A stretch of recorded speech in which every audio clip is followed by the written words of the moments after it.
The royal hall of Ether Prime was filled with light music, and the sharp hum of alien voices at the center stood the throne dais, layered with silver steps and crystal arches.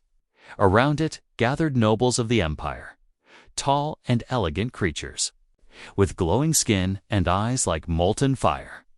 They whispered, judged, and laughed with the cruel ease of those who believed they were born superior.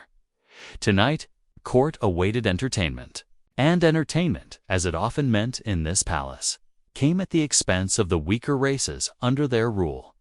When the doors opened, silence fell. A human walked in. He was tall but unarmed, wearing only a simple uniform of dark gray cloth. His eyes carried no fear, though every alien in the hall looked down on him. Some sneered. Some whispered about how fragile his kind was. But he walked forward calmly, stopping before the throne. The Princess of Ether Prime, barely 20 by human years, rose from her seat. Her hair shimmered like liquid gold, her long gown glowing with shifting colors. She smiled the smile of someone ready to draw blood with words. Her eyes narrowed as she looked at the human standing before her. "You are the pet they sent me?" she asked, her voice sharp enough to cut stone. "So small, so plain. You stand before royalty and dare not kneel. Do you not know your place?" The court erupted with laughter. Nobles clapped their hands, their voices echoing mockery. A few shouted for him to bow, others to crawl. The princess lifted her chin higher, waiting to see if he would break under the weight of their cruelty. But the human did not bow. He did not speak. His face remained calm, unreadable. He looked at her just once with eyes that held no fear, no anger, no shame. Then he turned around. He simply walked away. The hall froze. The laughter died in their throats. The nobles exchanged looks, unsure what they had just witnessed. No one turned their back on royalty. No one disobeyed a command, insult, or humiliation in such silence. To walk away without a word was not only bold, was unthinkable. The princess's smile faltered. She had expected rage. She had expected him to shout, to defend his pride like a fool, or to collapse into begging. Instead, he had left her standing there, her insult unanswered, her words hanging in the air like dust. Her cheeks grew warm. Not with shame, she told herself, but with irritation. "Stop him," she ordered. But none of the guards moved. They, too, were caught between confusion and fear. Something about his silence felt heavier than any threat. The human reached the end of the hall. Without turning back, without a single word, he left the chamber. The giant doors closed behind him with a low thud. For a long moment, no one spoke. The court was supposed to laugh, supposed to mock the human further. Yet all that echoed in their minds was the quietness he had left behind. The princess clenched her fists. He thinks silence protects him. He will learn. She forced a smile, masking the unease creeping into her heart, because in her world, silence was not weakness. Silence was power, and she could not shake the feeling that the human had shown her something dangerous tonight. The next morning, the alien palace buzzed with whispers. Servants carried trays slower than usual. Guards spoke in low tones when they thought no one was listening. Even the nobles, usually bold and loud, seemed quieter in their chatter. The story had already spread across the empire's capital about how the human had stood before the princess, endured her insult, and then simply walked away without saying a single word. In a palace where words were weapons sharper than blades, silence was the one strike nobody had expected. The young princess sat in her chamber, her mind restless. She was only 20, the pride of her father's royal line, raised to believe that her words could bend anyone to her will. But the human had not bent. He had not even cared. His silence had left her with a feeling she hated above all things: doubt. Her maid entered quietly, bowing. "Your Highness, the court still speaks of last night. They wonder what it meant." The princess snapped her gaze toward her. "It meant nothing.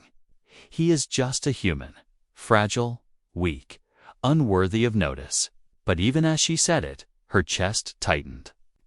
She remembered the look in his eyes before he turned awake, steady, unbroken. Not the eyes of a fragile creature, not the eyes of prey. Later that day, she went to the great hall where nobles gathered. As soon as she stepped inside, conversation stopped. All eyes turned toward her. She could feel their curiosity, their judgment. And then she heard it low whispers, not meant for her ears, but reaching them anyway. "They say humans only walk away when they know something greater is coming. Perhaps silence is a warning." No, it was arrogance. Still, I cannot shake the feeling. The princess's jaw tightened. The idea that her court could fear a single human was an insult to her pride. She raised her chin and declared loudly, "Bring him to me." The guards hesitated. "Which human, Your Highness?" One asked carefully. She glared. "The one who walked away." The human was summoned again that evening.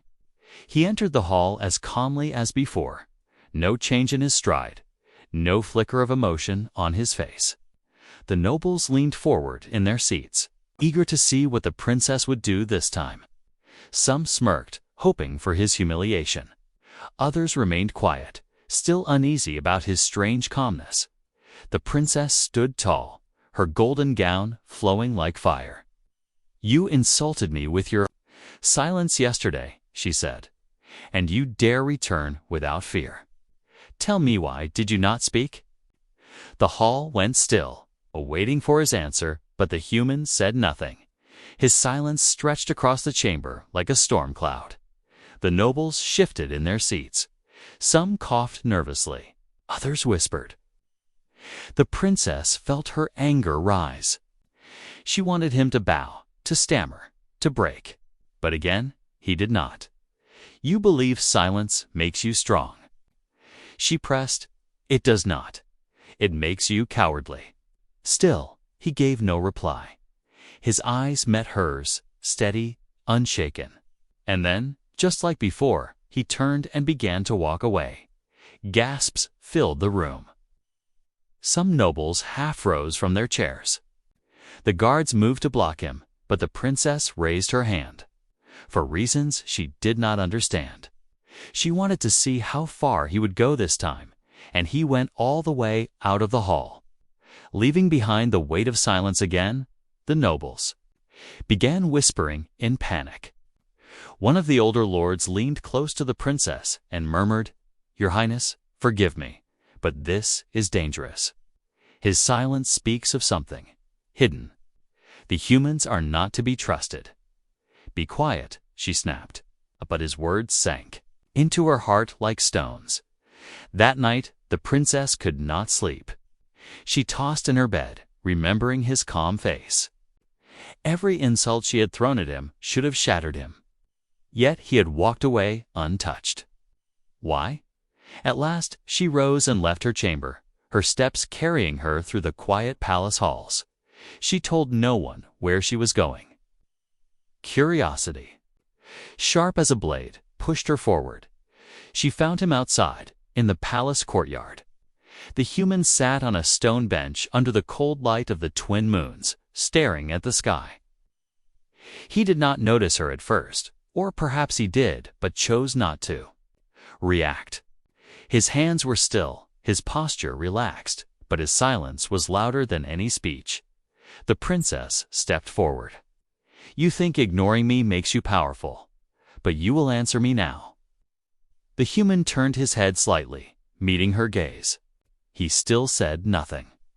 The quietness between them grew so heavy she felt her throat tighten. For the first time in her life, she wondered if she was the one being tested. Her voice dropped, softer now. "Why do you not speak? Are you bound by oath? Or do you believe words are beneath you?" His face remained unreadable, but his eyes held something that made her shiver. It was not pride, not defiance, but certainty. As though he knew a truth she could not touch, she clenched her fists, frustrated by her own unease. You are human. You should kneel. You should beg. And yet you do not. What are you hiding? Still, the human gave her nothing. The princess's heart pounded. She realized, with a mix of anger and dread, that his silence had already defeated her more than words ever could. She turned sharply and stormed back toward the palace, her gown trailing behind her like fire in the night. By the next morning, rumors had spread even wider.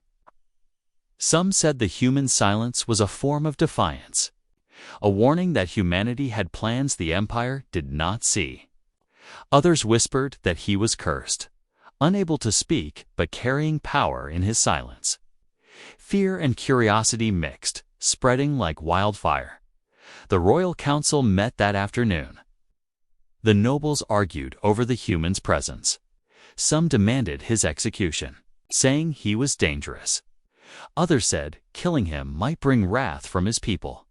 The princess listened, her pride burning. She had only meant to humiliate him. Now, the entire court feared his silence more than her words. She realized she had started something she could no longer control.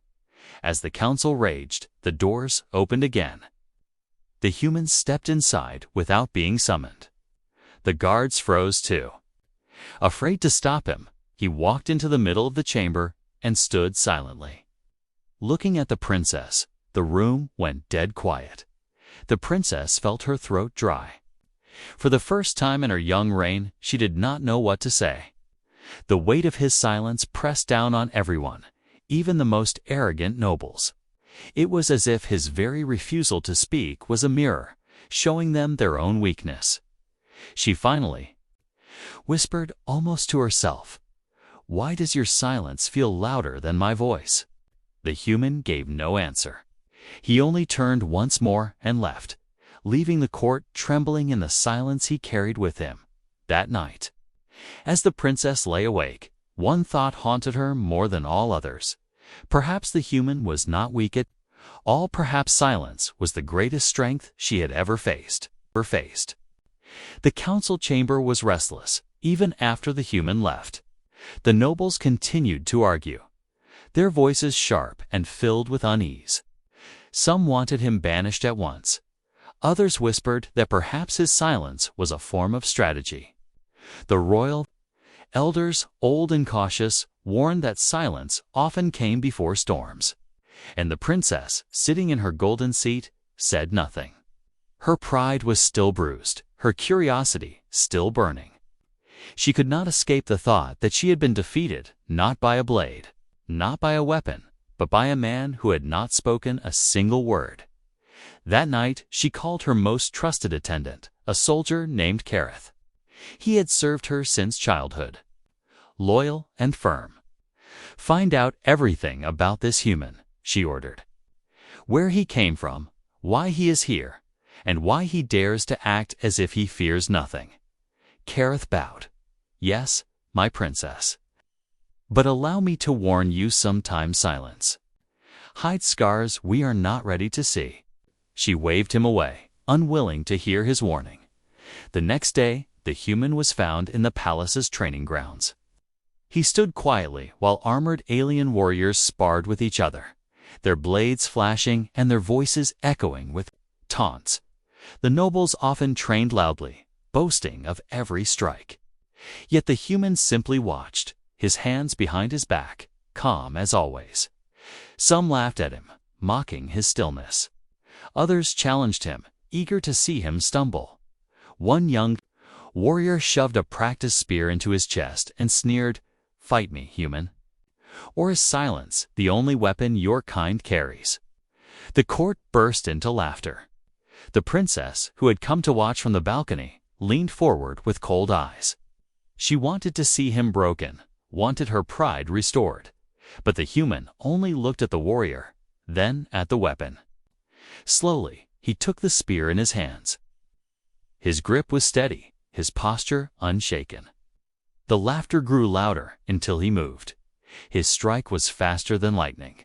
The spear spun in his hands, knocked the warrior's weapon aside, and swept his feet from under him in a single motion. The warrior hit the ground hard, gasping for air, unable to rise. The laughter died instantly. The human did not smile. He did not taunt. He simply dropped the spear back to the ground and walked away. The courtyard was silent. Dozens of nobles stared in shock, their pride burning. They had called him fragile. They had called him weak. Yet with one silent move, he had defeated a trained warrior without even drawing blood. The princess felt her heart pound in her chest. She hated the way he made her feel small without a word. But buried beneath her pride was something else. Respect, fear, curiosity, and those feelings frightened her more than his silence did. That evening, the council met again. The human must be controlled. One noble barked, "If one of ours cannot defeat him, he may inspire rebellion. He is dangerous." Another agreed, "We should chain him, silence his silence before it spreads." But an elder raised his voice, "Chains will not bind silence. Fear will not erase it. His quietness makes the court tremble more than threats ever could." The princess sat in silence herself, her mind torn. She had wanted to prove her superiority. Instead, the human had become the center of every whisper, every gaze, every fear. She realized with dread that the court was no longer speaking about her. They were speaking about him. Later that night, she went to the outer gardens, where he often walked alone. She found him near the old fountain, the moonlight silver across his face. For a long moment, she simply stared at him, unable to decide if she hated him or needed to understand him. Finally, she stepped closer. "You humiliated my warrior today," she said. "You humiliated me." The human turned his head slightly, his eyes calm, but he still did not speak. "Why?" she demanded. "Why do you never answer? Do you think yourself above us? Do you think silence makes you greater than royalty?" Her voice trembled with frustration.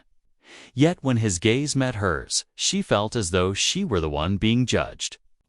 The stillness of his eyes pierced her pride more than any words could. She turned away, her throat burning, her fists clenched.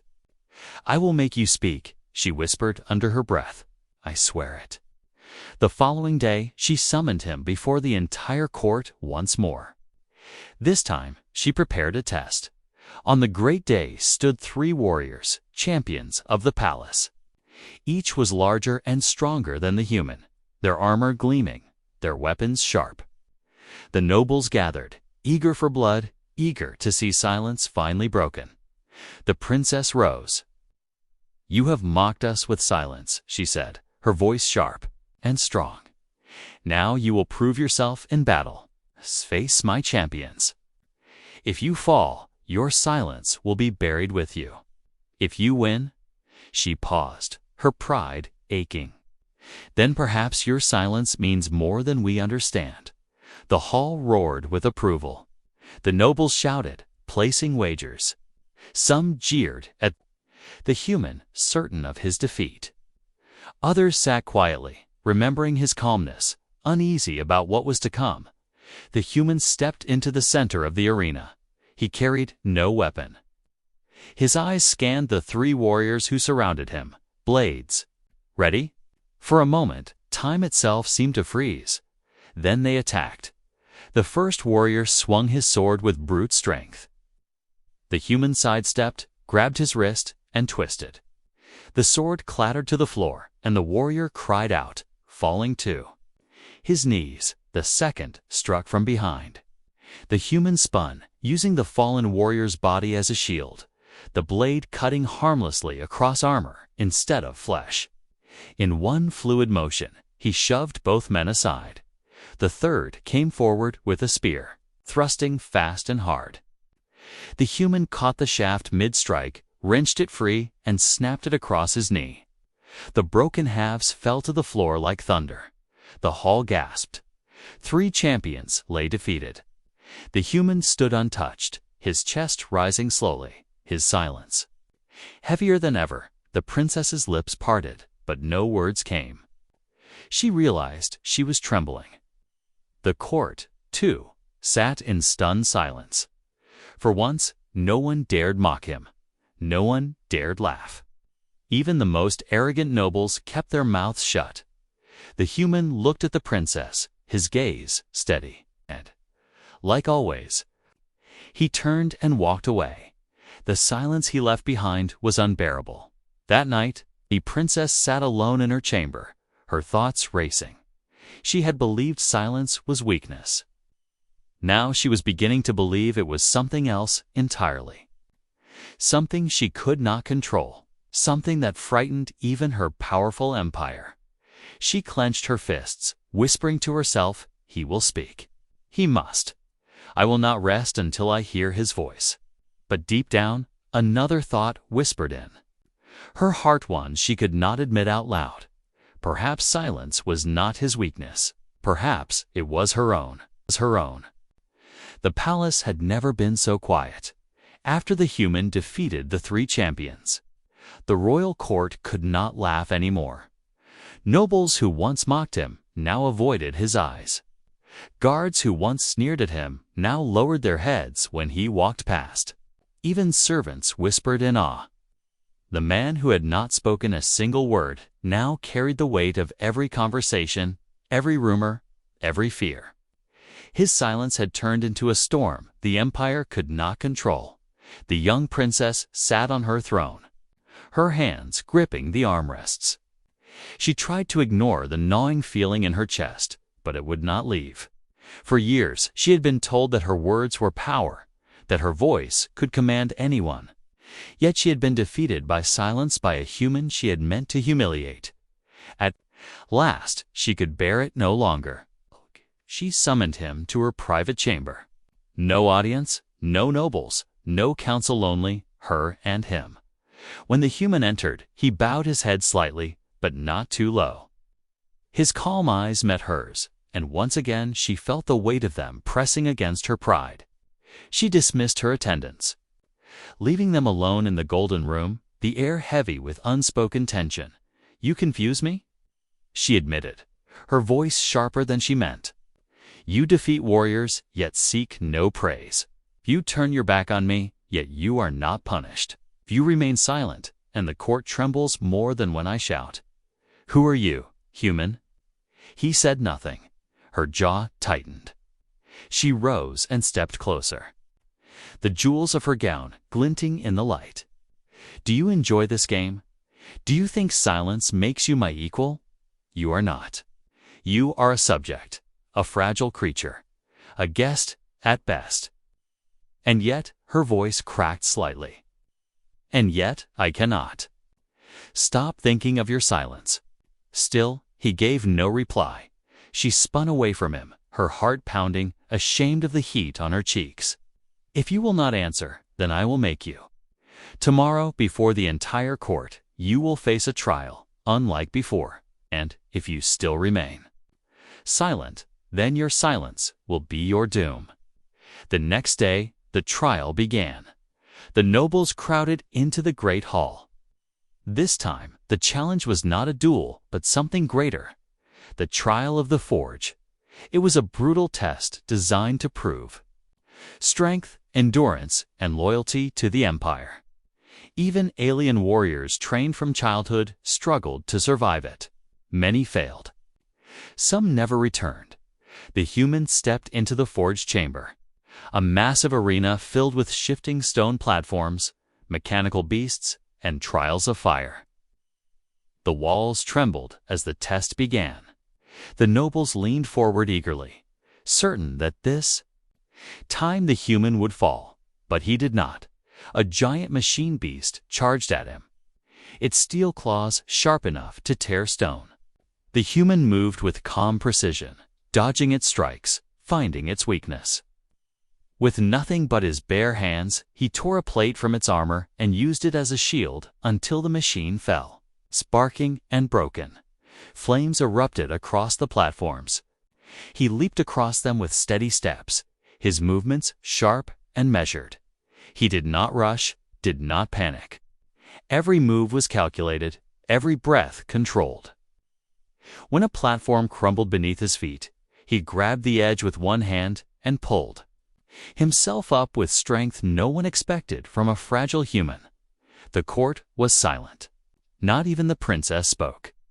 Her eyes followed him, her chest tight, her mind filled with questions she could not voice. At last, he reached the end of the trial. Bruised, burned, but standing tall. He looked at the princess not as a subject, not as prey, but as an equal. And then, like always, he turned and walked away. The nobles sat frozen. The silence he left behind was louder than thunder. That evening, the princess locked herself in her chamber. She stared at her reflection in the mirror, her golden eyes burning. With frustration, "Why can he not just speak?" she whispered. "Why does he not break? Why do I respect him?" Her hand trembled. She had insulted him before the court, and he had answered without words, with actions alone. She had tried to crush him with challenges, yet each time he rose stronger. Worse, her court no longer looked at her as the brightest star, they looked at him. Her pride screamed for revenge. But her heart whispered something else. Something she did not want to admit. Admiration days passed, and then came the true test not of the human, but of the empire itself. Alarms thundered across the city. The skies lit with fire as an enemy. Fleet descended raiders from beyond the rim, ruthless and merciless. They struck without warning, burning villages, tearing through the outer defenses. The royal court panicked. Nobles screamed in fear. Generals shouted orders, but their voices were drowned in chaos. The princess stood frozen on her balcony, watching the flames rise in the distance. Her empire, proud and mighty, was crumbling under sudden attack. She could not think, could not breathe. She was royalty, yet she felt powerless, and then she saw him. The human moved through the chaos with steady steps. He did not shout, he did not panic. He took charge without a word. Soldiers who had been confused rallied around him. Civilians followed his gestures, finding safety where he pointed. He moved with clarity, with certainty, with a strength that did not need sound when a defense cannon jammed. He climbed onto the platform himself, tore away the broken gears, and set it to fire again. When a squad of raiders landed near the palace, he led the guards in, driving them back, his movements sharp and precise. Every action was command. Every silence was order. The princess watched in awe. For the first time, she understood his silence was not emptiness, it was control.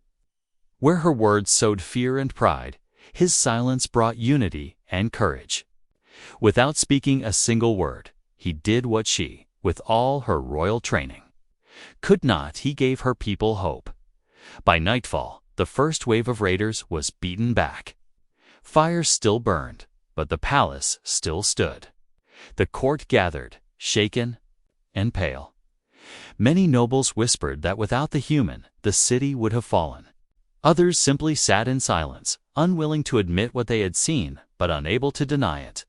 The princess stood before her throne, her heart torn between pride and truth. She looked at the human as he entered the hall, his body bruised, his uniform torn, but his eyes calm as ever. The nobles bowed their heads slightly, not to her, but to him. Her chest burned. She wanted to hate him, but she could not. She wanted to dismiss him, but the evidence was too clear. Without words, he had done more for her empire in one day than she had in her entire life. And worst of all, she realized something she had never thought possible. She wanted to understand him. Not as a subject, not as a rival, but as something more. That night, she sought him out again. She found him where she always did, alone, under the twin moons, silent as ever. She approached slowly, her steps heavy with questions she could not ask. "You saved my people," she said softly. You saved my empire." He turned his head, meeting her eyes. "And you did it without saying a word. Why? Why do you stay silent when your voice could command worlds? Why do you fight for those who insult you?" For a moment, she thought he might finally speak. His lips parted slightly, his chest rising. But then he simply gave her the same calm, steady gaze and turned away, walking into the night, her heart clenched. She whispered into the empty air, "If silence is your weapon, then it is stronger than any blade in this galaxy." The Empire was not the same after the attack. The nobles spoke less, their once proud voices now uncertain. The people whispered about the human more than they whispered about the princess. Even the guards, once mocking, now carried respect in their eyes when they looked at him. His silence had become a shield for the weak, a weapon against fear, and a riddle the court could not solve. The princess, however, felt the greatest change of all. She no longer laughed at him. She no longer dismissed him. She watched him. Every step he took, every calm motion of his hands, every silent command he gave without words drew her in further. She wanted to know why silence made him stronger than voices, stronger than pride, stronger even than fear. And most of all, she wanted to know what voice lay beneath that silence. The royal council gathered again. The raiders had been beaten back, but scouts reported more fleets gathering at the Empire's borders. This was no small Reddit, was the beginning of war. "We must call on our allies," one noble argued. "No," another shouted, "we must crush the raiders before they spread." "We should flee to the inner worlds," a third suggested, trembling. The chamber erupted into chaos. Nobles shouted over each other, generals barked conflicting orders, and the princess sat frozen on her throne, her mind spinning. Then the door opened. The human walked in. The shouting stopped instantly. Not because he demanded silence, but because his very presence carried it. He did not look at the nobles, nor did he bow to the princess. He simply stood at the center of the chamber, waiting.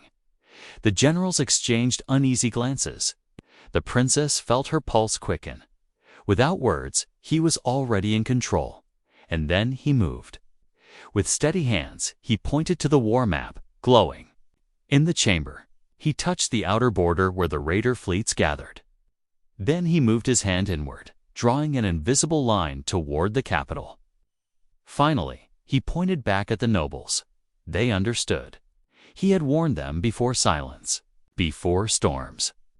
Now he was showing them the storm's path. If they did nothing, the empire would fall. One elder rose slowly. "He is right," the old voice said. "We must prepare our defenses." The nobles grumbled, unwilling to admit they followed a human's gesture.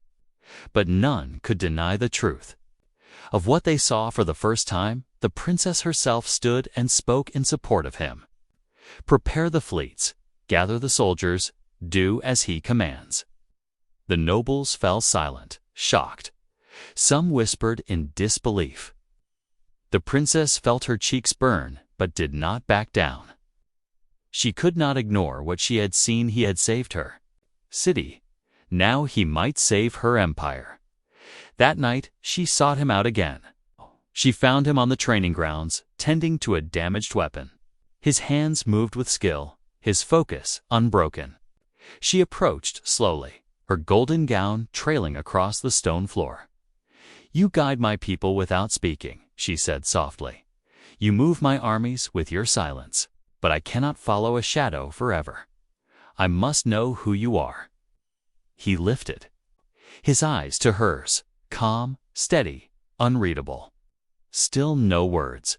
She stepped closer, anger mixing with desperation. "Do you think I am weak?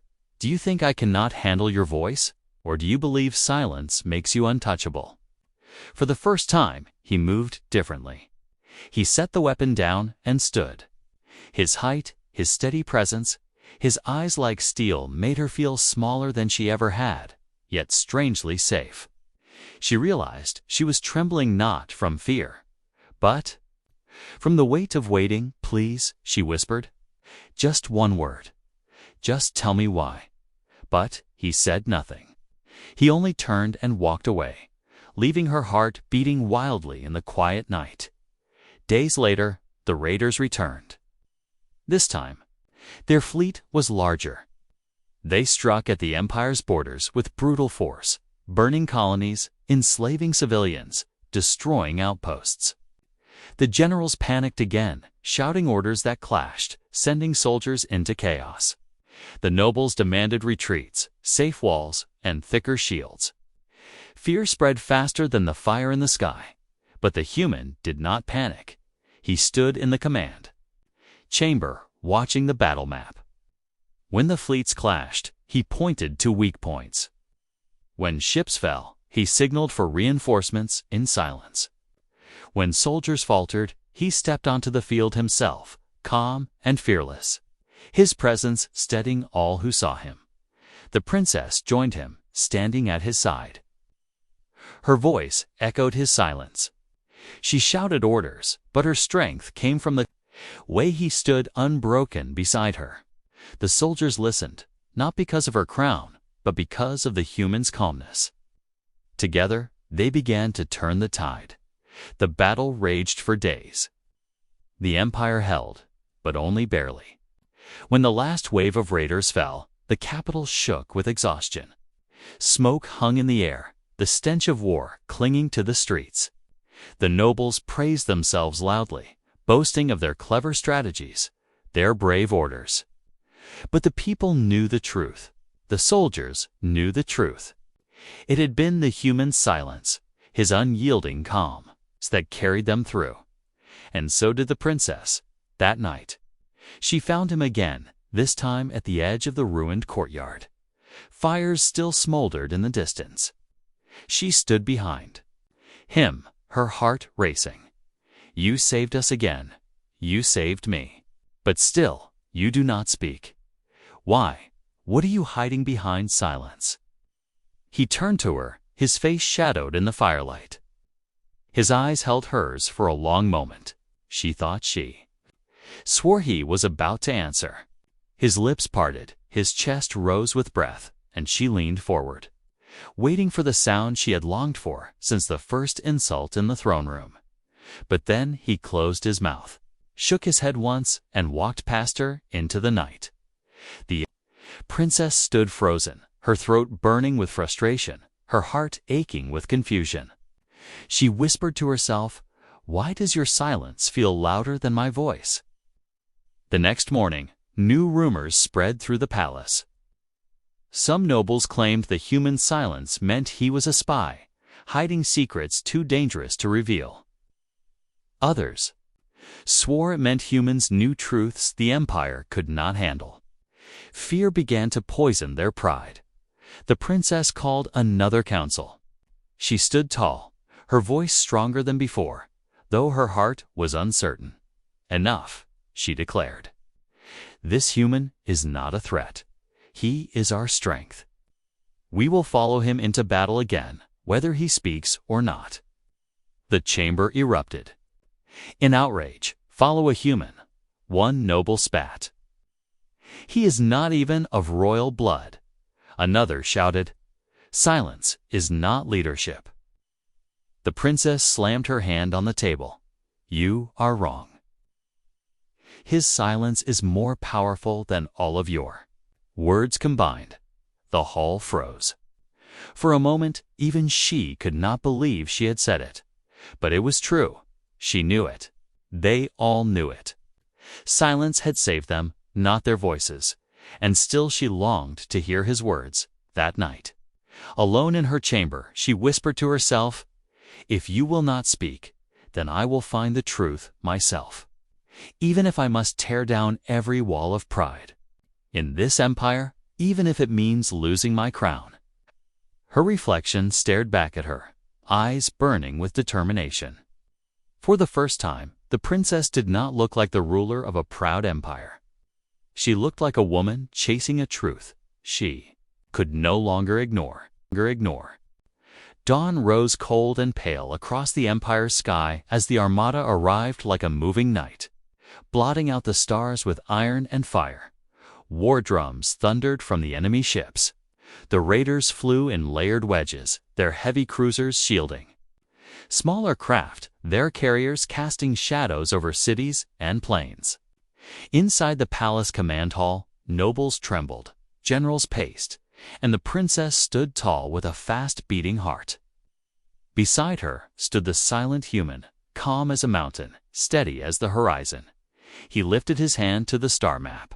With simple, clear motions, he traced a path through the asteroid belt, curved a finger around the gravity eddies of the twin moons, and tapped the shadow side of the system's dying star. The plan formed in seconds. Lanes of approach, kill zones, safe corridors for evac ships, ambush points behind natural cover. No speech, just certainty. The princess watched and understood. "We divide our strength and die," she said. "We move as one and live. Form the shield wall in the belt. Hide the fast wings in the moon's shadow. Keep the hospital and supply ships on the dark side of the star. When their carriers push into the belt, we close and cut the spine of the fleet." Orders flew. Crews ran. Engines roared awake. Across the world and above it, people who had once mocked a human now moved because his hands had shown them how. Because his quiet gave their fear no room to grow. Because silence carried a kind of faith they could feel in their bones. The first wave hit like a hammer. Enemy bombers dove through the asteroid lanes. The Empire's guns answered, stone and metal turning into shields that spat fire. Shards of rock became spears that tore through raider hulls. On the flagship, the princess stood behind the tactical rail, eyes sharp, voice level. She did not shout to be heard. She spoke so others could think. Her calm matched his calm. Her command flowed where his silence pointed. 2 enemy cruisers forced a gap in the beltline. The human stepped to the comms pit, tapped the flank squad icons, and dragged them into a crescent around the breach. He raised his palm. "Hold then, cut it down now." The crescent snapped shut, 3 small destroyers ramming at once, locking hull to hull, channeling plasma into the cruisers' throats. The gap sealed with wreckage that burned like a sun on stone. The Armada adjusted. The enemy commander was not a fool. New formations rolled forward, heavy shields leading, corvette swarms hunting for hospital ships and stragglers. The human moved again, lifting 2 fingers toward the moon's dark rim. Fast wings leaped from shadow, silent until they screamed through the thin light like arrows. They cut engines at the last second, slid past the corvettes with cold precision, and lit their engines again behind them, herding the swarms straight into the belt's hidden mines. Ships vanished in white fire. Space flashed, went black, flashed again. The enemy lines staggered. Then the counterstrike came. A spear of carriers surged toward the star's far side, right where the supply ships waited. The map flared red. Voices rose. Someone yelled to pull the lifelines back. Another shouted to stand and die there if they must. The princess lifted her hand to quiet the man, stopped. For the first time since he had arrived in her court, the human stepped forward, not with a gesture, but with purpose. That felt like thunder behind the ribs. He pointed to a small strike wing, and then to himself. A plan no one else would dare. Cut the head off the spear, board the lead carrier, break the command spine in close quarters. Risk everything to stop everything from breaking. "No," the princess said at once, then caught herself. Not because she doubted the plan, but because fear clawed at her chest. "It is too dangerous for you. Send another team. I will not lose you." He looked at her, and in that look she read the whole answer she had chased across nights and battlefields. The answer was simple. The answer was duty. The answer was choice. He touched his chest, then her shoulder, then the distant carrier icon. He did not own the empire, but he would stand for it. He did not own her crown, but he would stand with her. He would go because it was right. She swallowed hard and nodded. Then I go too. He shook his head once, firm, final, not command. Care, he pointed to the map, to the fleets, to the city below. He pointed to her. The meaning was clear. She must stay and hold the heart while he cut the knife from the throat. Her lips trembled. Pride would have argued. Fear would have begged. Faith only nodded. Then come back, she whispered. Come back to me. He inclined his head and turned away, silent as always. The strike wing jumped on a razor of light, slipped past the glow of the dying star and fell upon the carrier spear like a shadow falling across a blade. Grapples bit. Airlocks hissed. The human was first through the breach. Inside the carrier was a screaming maze. Sirens blared. Raiders poured from bulkheads in black armor. The human moved like a storm held inside skin. Efficient, clean. Relentless, his hands spoke to his. Team and their bodies answered. Left high, down, through. No wasted motion. No wasted lives. When a door sealed, he redirected. When a corridor trapped them between crossfire, he pulled a fallen shield from the floor and walked forward until the guns ran out of courage. Back on the flagship. The princess felt the battles. Rhythm changed by breaths. She could not see him. She felt him. Each enemy formation that wavered. Each raider squad that broke. Each heartbeat that said the spine was close. They reached the command core. A circular room of glass and iron, cables like veins, lights pulsing like the heart of a beast. The enemy. Commander stood at the center, tall and cruel, his voice echoing across the deck. You are insects, he said. You hide behind rocks. You whisper. You will die in silence. The human stepped into the light. He did not answer. He did not raise a weapon. He simply walked. The commander lifted his blade with a roar and lunged. The human turned, caught the wrist, and let force pass through like wind around a stone. The blade fell. The man followed. The human laid him on the floor without hate, without words, without sound. He reached for the control column to cut the carrier's spine and a blast of fire took him off his feet. A hidden gun, a last guard. The team answered with disciplined fire, and the deck fell quiet again. But the human did not rise fast. Smoke curled from scorched armor. Blood marked his side in a dark ribbon. On the flagship, the princess grabbed the rail. Her breath stopped. Status, she ordered. No one answered at once. Chaos moved like a cold river across the crew. She felt voices climbing toward panic. She felt herself begin to climb with them. She shut her eyes and remembered the wall at dawn. The night by the fountain. The courtyard under the twin moons. Calm, control. Choice when she opened her eyes. Her voice was steady again. Hold the belt. Do not chase the wounded ships. Keep the shield line clean. All batteries on my mark. Fire by rhythm, not by fear. We will not feed their chaos. We will starve it. On the carrier, the human forced himself to his feet. His team shouted for a medic. He waved them off. He set his palm on the control column. He looked once to the star, as if listening for a sound that was not a sound. He pulled the core kill lever hard. Across the battlefield, the spear's head went dark. Engines died. Shields collapsed. The carrier drifted like a cut cord. The ships behind it faltered. The map changed color like a storm changing direction. The enemy moved on habit, then on memory, then on fear. And still the battle was not done. Across the belt, a final enemy wedge pushed for the gap the carriers had meant to open. If it broke through, the hospital ships would burn. If the hospital ships burned, hope would burn with them.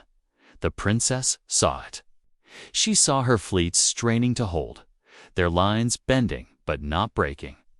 She saw captains asking for orders through a sea of panic and noise. She saw 1,000 voices on the edge of cracking.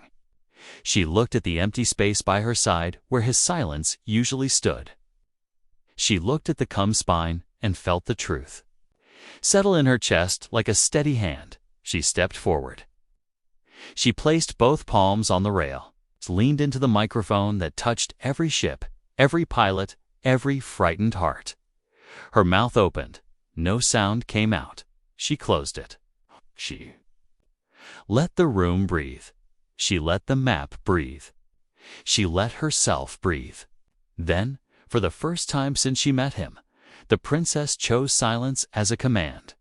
The command deck went quiet. The bridge crews went quiet. The fleet went quiet. In that sudden stillness, hearts slowed, hands steadied, eyes cleared. The rhythm returned.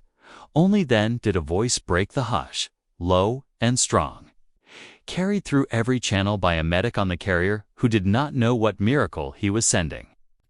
It was a single word. It was a human voice. It was his at last. Hold the word fell like an anchor into the storm. It reached the smallest corvette pilot and the oldest battleship captain. It reached ground crews and hospital nurses and the child watching the sky from a shelter. It reached the princess like a hand closing around hers. She lifted her head. "You heard him?" she said. Voice calm and bright as steel. "Hold the line. Fire on rhythm. Close on my mark. 3, 2. Now, the line moved as one. Batteries pulsed like a heartbeat. Fast wings slipped through the gap and slammed into the wedge's hinge.